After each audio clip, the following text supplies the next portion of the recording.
So the first topic that we're going to kind of talk about tonight is NSA and CISA. So CISA is the Cybersecurity Infrastructure Security Agency by the government. If we kind of take a look at CISA as an organization, and really CISA's role, right, is to kind of be that regulatory body that tries to partner with other aspects of state government and other parts of the industry to try to bring some continuity between some of the things that are happening inside government infrastructure and how to protect other organizations.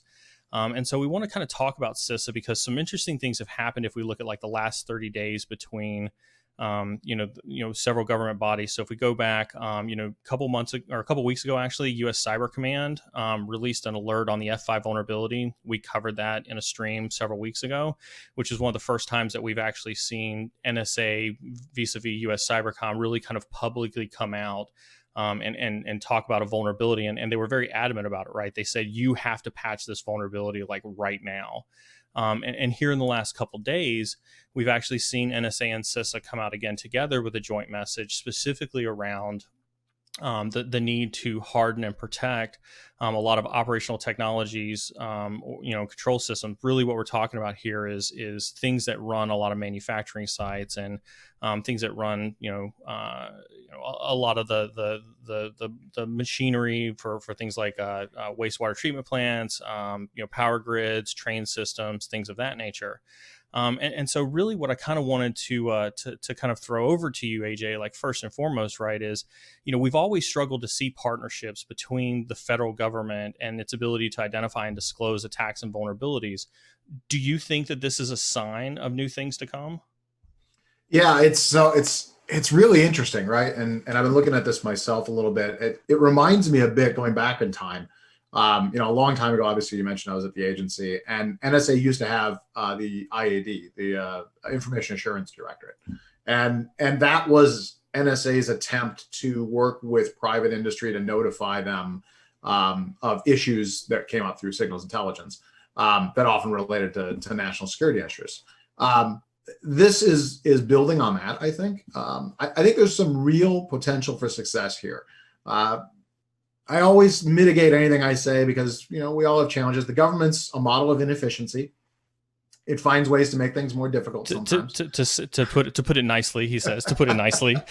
Yeah. But I mean, I want to, let me pick on that a little bit though, because I remember my challenges when I was in the Air Force and then getting out. And one of the first jobs I had coming out of the Air Force was with a financial services client as well. And I tried very, very specifically to carry over the relationships I had with the FBI from when I was in the service in financial services. And that was incredibly challenging just to get the FBI to try to share intelligence, even in the local business market that I was at. And I even went to participate in the InfraGard, right, which is what they had at the time. And to get any level of intelligence that you could use in the private sector was almost impossible. Yeah, it's challenging. I do think things are getting better. I've been out now in the private sector for about 5 years. And even in the time I've been out now, I'm starting to see things improve. InfraGard has its place. It's useful. I still find that sadly, the big challenge, I think, is a lot of times it just comes down to who you know still. I don't know that we've reached a point yet where the private sector and public sector are working together certainly not seamlessly. Let's be realistic. Even the private sector and the private sector don't work together seamlessly. But I think a lot of times it's about having key people, right? If you have somebody in your organization who knows somebody from the government, you start that conversation. It's amazing how well that can travel. But that's not a scalable or sustainable. It's not. No, it's not. I think what we're seeing with CISA is a chance to do something great. I think their mission and their vision makes sense. Chris Krebs, the guy leading the organization, really smart guy, knows what he's doing. He's a good guy. I think there's a chance for this to really blossom. I also think part of it is about we needed the private sector to mature in some of these areas and to understand, where intelligence fits in and what the value is of intelligence. And I've been watching that for the last few years. I've been immersed in it, obviously. And I think maybe we're reaching a point where we've got the right time, right? A lot of things in life are just about timing. You can want to do something, but you got everything lined up properly. Well, and I'm not sure we were there previously. So I have optimistic I have optimism for what this is Well, going to be. well, but let me poke at that a little bit, because Sure. we talk about the industry being placed, and we've got a little bit of a section later on. We're going to hit on things like cyber threat intelligence, maturity, and growth, and Yep. but I would challenge. I would say, are you really seeing? And I don't want to ruin too much of the maturity growth conversation, right? But are you really seeing enough out of the private sector to where they can actually benefit from that partnership? Would be kind of question number one. But I think question number two of that is, I still don't think that a government agency or a government entity like CISA or anybody else is prepared to deliver actionable intelligence at the speed of cyber, given the bureaucracy and politics that are at play there. Yep. No, and I think both points you make are accurate, and actually I think that's why they work well together. I don't think that private sector is ready yet. I don't think they're there yet. But I also don't think CISA is there yet. I think I see a trajectory that could match. The private sector is much better off than we were 5 years ago, and certainly better than 10 years ago. There was a point when the private sector had no intel, no concept of intel programs, and then they leaped into okay, we need CTI, and that became the big topic, and everybody started to go down that path. And now we're starting to see a maturation there. And as you said, we're going to talk about that a little later. But also part of that is the bleed out of talent from the government space. So as that happens, you lose, the government loses some good people, the private sector picks up that have the ability to jumpstart these programs and move them forward. They also have some of those personal relationships we just talked about, which isn't scalable, but it's a place to start. And I think we're going to see CISA mature. NCIC's better than it was. Work there who do really good work, and now they're going to be under CISA here with this reorg. Yeah. I think the trajectories may match up. I don't think this is a today or a tomorrow thing by any means. Anytime a government agency reorgs and stands up and looks for money and all this stuff, it takes time, right? Well, and let's we're be talking a few years down the road. Yeah, I was gonna say, let's be transparent for the users, right? This version of CISA is only as old as 2018. Like that's when the current act was put in place to do CISA. So I don't want to give the impression that this is a highly mature entity by any stretch of the imagination. But I guess I still challenge that.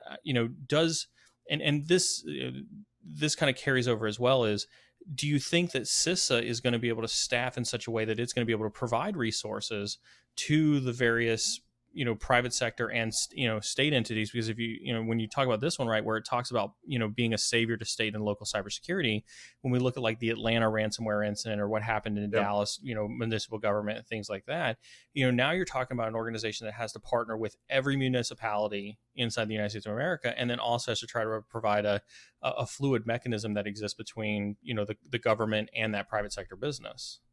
Yeah, well, and you hit on a huge point: staffing. Right. We see all the reports about these massive gaps of talent in cybersecurity, and CISA is not going to suddenly solve that problem. In fact, this is going to create a larger gap to be filled. So I think it's going to be a long road. I hope that this also is going to generate, and I haven't seen all the funding in the bill or anything, but I certainly hope there's some training money generated in here, and that there should be a national discussion about what we're going to do about this technology, skills gap that we have, because we're going to need to fill it. But I think you have to start, right? I think the problems we have today, if we don't do anything about it, we'll still have the same problems 5-10 years from now. And I think CISA going where they're going now is the start. But I would look at this as a 5 or 10 year plan, to be honest. Which doesn't sound great, but it's truthful. It doesn't. But when you look at CISA as an organization, and you look at kind of how the different subcomponents that CISA has, right? You've got cybersecurity, infrastructure, you've got emergency communications, national risk management, integrated ops, stakeholder engagement, and federal protection service. Cyber is only one subcomponent of all of these other things that CISA has to do. And so now we're also talking about is it going to be able to spread itself out over all of those different subcomponents and be able to provide that same level of continuity, just in that one little niche that we're talking about in cybersecurity? Yeah, and that's a good point. I mean, it's a really wide mission, right? It's a wide swath of things they're supposed to cover. I'll be interested to see how much that gets handled with partnerships. Obviously, all those different aspects already have government agencies, state, federal, local, that are involved. So I think a lot of this is going to come down to partnering, and then building fusion centers, like NCIC, right? Having centers that bring some of these things together. Can you explain what that is, just for the users who are not familiar with that term?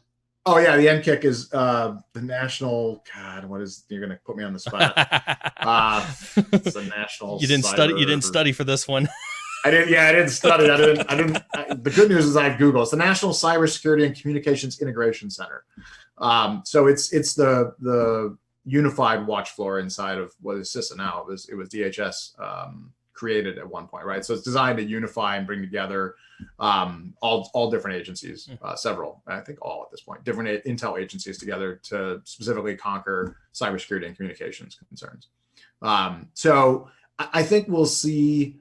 I think we'll see watch floors come out of this. I think we'll see unified, efforts, and that's been a push for a while, right? Even if you want to go back to, go back and get NSA again. Right. NSA has had NSOC forever, right? The National Security Operations Center, and then they developed NTOC, which is the National Threat Operations Center. I think. National Threat Operations Center, yeah. Yeah, so I should know. I worked there at one point, but it's that was the cyber component, and that became a joint and fused piece. So you have people from FBI sitting there, and people from NSA obviously are there, and Cyber Command, which was JFCCNW then, and now is Cyber Command. Had bodies there, and all these different, DHS had bodies there. I don't remember CIA playing nice with us, but no, CIA never played nice with anybody. Yeah, they don't play nice, but they're their own people, right? So, but we would talk to them on the phone. Everybody's named Roger, but yeah, exactly. Yeah.